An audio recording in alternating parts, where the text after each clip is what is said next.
আমরা পরিষ্কার করে বলেছি যে এই সরকার, অন্তর্বর্তী সরকারকে আইন শৃঙ্খলা পরিস্থিতি নিয়ন্ত্রণে রাখা, মানুষের নিরাপত্তা দেওয়া, সেই দিকে আরো অনেক বেশি মনোযোগী হতে হবে। আমরা বলেছি মাইলস্টোন স্কুল অ্যান্ড কলেজে বিমান বাহিনীর প্রশিক্ষণ বিমান যে বিধ্বস্ত হয়েছে, সেখানে হতাহতদের পূর্ণ তালিকা প্রকাশ করতে হবে এবং সেই তালিকা যাতে মানুষ ভরসা করতে পারে সেভাবেই পরিষ্কার করা দরকার। প্রত্যেকের যথাযথ ক্ষতিপূরণ এবং যাদের চিকিৎসা এটা যাতে নিশ্চিত হয় সে ব্যাপারে তাদের পদক্ষেপ নিতে হবে। মানুষের আস্থা ফিরিয়ে আনতে হবে এবং এ বিষয়ে কোনো গাফিলতি ছিল কিনা এই বিমান বিধ্বস্ত হওয়ার ঘটনার পেছনে, সেই সব প্রশ্ন স্বচ্ছতার সাথে তদন্ত করে দেখতে হবে এবং জনমনে আস্থা এবং বিশ্বাস ফিরিয়ে আনতে হবে। আমরা বলেছি যে যেভাবে আমরা সচিবালয় সহ গুরুত্বপূর্ণ প্রতিষ্ঠানগুলো নানা বিক্ষোভ দেখছি, আমরা বিক্ষোভের প্রতি সংযম প্রদর্শন এবং ধৈর্যের সাথে পরিস্থিতি মোকাবেলার জন্য সরকারের কাছে আবেদন জানিয়েছি। আমরা বলেছি যে মানুষের বিক্ষোভ থাকবে এবং সেই বিক্ষোভ প্রকাশের যে অধিকার সেটা থাকতে হবে, কাজে ধৈর্যের সাথে পরিস্থিতি মোকাবেলা করতে হবে। তবে গুরুত্বপূর্ণ প্রতিষ্ঠান স্থাপনা, বিশেষভাবে সচিবালয়ের মতো একটা প্রতিষ্ঠান, সেটা নিরাপত্তা কিভাবে রক্ষিত হবে সে বিষয়ে সরকার তার নীতিমালা করবে। কতটুকুর মধ্যে আসলে সভা সমাবেশ করা যাবে এইসব বিষয়ে তারা নতুন করে নীতিমালা ঘোষণা করতে পারে। এই সমস্ত পদক্ষেপ নেওয়া দরকার দেশে আইন শৃঙ্খলা পরিস্থিতি প্রতি। তবে সার্বিকভাবে আজকে বাংলাদেশ যে বিচার সংস্কার এবং নির্বাচনের ঐতিহাসিক দায়িত্ব এই সরকারের উপরে আছে, সেই বিচারের প্রক্রিয়া আরো ত্বরান্বিত দেখতে চায়, আরো দৃশ্যমান দেখতে চায়, প্রয়োজনে আরো অনেক বেশি ট্রাইব্যুনাল প্রতিষ্ঠা করা হোক সেটা তারা নিশ্চিত দেখতে চায়।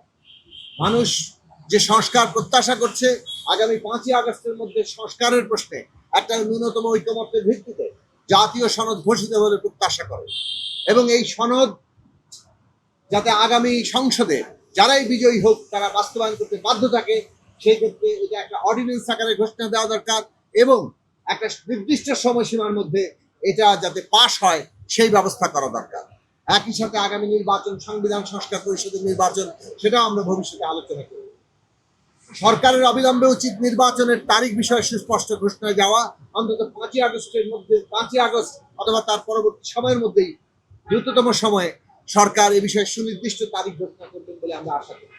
আমরা মনে করি যে এটা রাজনৈতিক স্থিতিশীলতা আনার ক্ষেত্রে গুরুত্বপূর্ণ ভূমিকা রাখবে এবং সরকারের উচিত হবে একটা লেভেল প্লেইং ফিল্ড তৈরি করা। নির্বাচনের পরিবেশ অত্যন্ত গুরুত্বপূর্ণ, কেন পরিবেশ নিয়ে যদি আমরা আস্থায় না থাকতে পারি তাহলে রাজনৈতিক দলগুলোর মধ্যে অংশগ্রহণকারীদের মধ্যে বিরোধ সৃষ্টি হবে এবং সেটাই আমাদের রাজনৈতিক পরিস্থিতিকে অনেক খারাপের দিকে নিয়ে যাবে।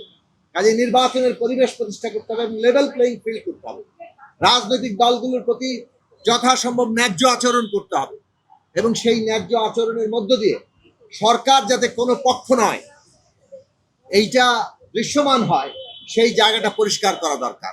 সরকারের ভূমিকায় যদি রাজনৈতিক দলগুলোর মধ্যে গুরুত্ব অগুরুত্ব নির্ধারিত হয়ে যায়, এটা অনেকের মধ্যে ক্ষোভ সৃষ্টি করছে এবং এটা ন্যূনতম জাতীয় ঐকমত্য রক্ষার ক্ষেত্রে একটা বাধা হয়ে দাঁড়াচ্ছে। আমরা দেখেছি বিভিন্ন দলের মধ্যে ক্ষোভ সৃষ্টি হয়েছে এবং সে কারণে আমরা এটা আহ্বান জানিয়েছি যে সরকারকে একটা নিরপেক্ষ জায়গা মেনে চলতে হবে, যাতে করে সকলের মধ্যে একটা এই স্বস্তির জায়গাটা থাকে। নির্বাচনেই আসলে কার্যত নির্ধারিত হয়ে যাবে জনগণ কাকে কিভাবে কোন জায়গায় নির্ধারণ করছে। সবশেষে আমরা যেটা বলবো, এটা অত্যন্ত দুঃখজনক যে শহীদদের রাষ্ট্রীয় মর্যাদা এবং আহতদের জীবনের দায়িত্ব গ্রহণ করা এই সরকারের প্রাথমিক দায়িত্ব ছিল, কিন্তু আজকে 1 বছর পূর্তি হতে যাচ্ছে। আমরা এটা নিশ্চিত নই যে 5ই আগস্ট আমরা এই শহীদদের রাষ্ট্রীয় মর্যাদার ব্যাপারটিকে ঘোষণা হিসেবে জানতে পারবো কিনা, কিংবা তাদেরকে সেই মর্যাদা দেওয়া হবে কিনা। এখনো শহীদদের তালিকা পূর্ণাঙ্গ হয়েছে কিনা এ বিষয়ে আমরা নিশ্চিত হতে পারিনি। আহতরা এখনো ক্ষুব্ধ এবং তাদের নানান ক্ষোভ আমরা শুনছি। আহতদের জীবনের দায়িত্ব গ্রহণ করা, তাদের পরিবার, তাদের জীবন কিভাবে চলবে সেই দায় দায়িত্ব গ্রহণ করার প্রশ্নটি এখনো দেখা যাচ্ছে না। ফলে এই সব বিষয় ক্ষোভ সৃষ্টি করছে, মানুষের মধ্যে এমন একটা অস্থিরতা জায়গা তৈরি করছে যেটার কারণে মনে হচ্ছে যে আমাদের রাজনীতির আকাশে নানা সময় আবার মেঘ আসছে। যে নির্বাচন আদৌ হবে কিনা এই ধরনের আশঙ্কা সৃষ্টি হচ্ছে। আমরা মনে করি বিচার, সংস্কার, নির্বাচন একসাথে চলতে হবে এবং এইটা একসাথে চলে বাংলাদেশে একটা গণতান্ত্রিক রাজনৈতিক উত্তরণ ঘটবে এবং এইটা এখন বাংলাদেশের প্রধান জাতীয় স্বার্থ। কাজেই যে কোনো ধরনের তৎপরতা বিচার, সংস্কার এবং নির্বাচনকে ক্ষতিগ্রস্ত করে যা বাংলাদেশের জাতীয় স্বার্থের বিরুদ্ধে যায়। কাজেই জনগণকে আজকে ঐক্যবদ্ধ হতে হবে। এই দেশ রক্ষা করতে হলে পতিত ফ্যাসিস্টরা এবং তাদের দেশি বিদেশি দোসররা তারা যাতে কোনোভাবে এই গণতান্ত্রিক উত্তরণ প্রক্রিয়াকে বাধাগ্রস্ত করতে না পারে, তার জন্য আমাদের জনগণকে ঐক্যবদ্ধ থাকতে হবে, রাজনৈতিক দলগুলোকে ফ্যাসিবাদ বিরোধী শক্তিকে ঐক্যবদ্ধ থাকতে হবে এবং সরকারকে এই রাজনৈতিক শক্তি এবং জনগণের শক্তির সাথে আরো ঘনিষ্ঠ নিবিড় সম্পর্ক বজায় রেখেই তাদের ভূমিকা, তাদের দায়িত্ব পালন করতে হবে। আমরা মনে করি যে প্রতি মাসে অন্তত এখন রাজনৈতিক দলগুলোর সাথে নিয়মিত বৈঠক করা দরকার, কেননা ভবিষ্যৎ রাজনীতিতে নির্বাচনের পরিবেশ এবং সমস্ত কিছু এগিয়ে নিয়ে যাওয়ার জন্য রাজনৈতিক দলগুলোর মধ্যে সংহতি এবং তাদের মধ্যে ন্যূনতম যাকে বলছে রুলস অফ দি গেম এবং লেভেল প্লেইং ফিল্ডের ক্ষেত্রে একমত হওয়া, এইটা সরকারকেই ফ্যাসিলিটেট করতে হবে। ফলে সরকারের এখানে দায়িত্বের জায়গা আছে। আশা করি তারা এটা পালন করবেন এবং সেইভাবেই আমরা পরবর্তীকালে সরকারের কার্যক্রমকে বিচার করব।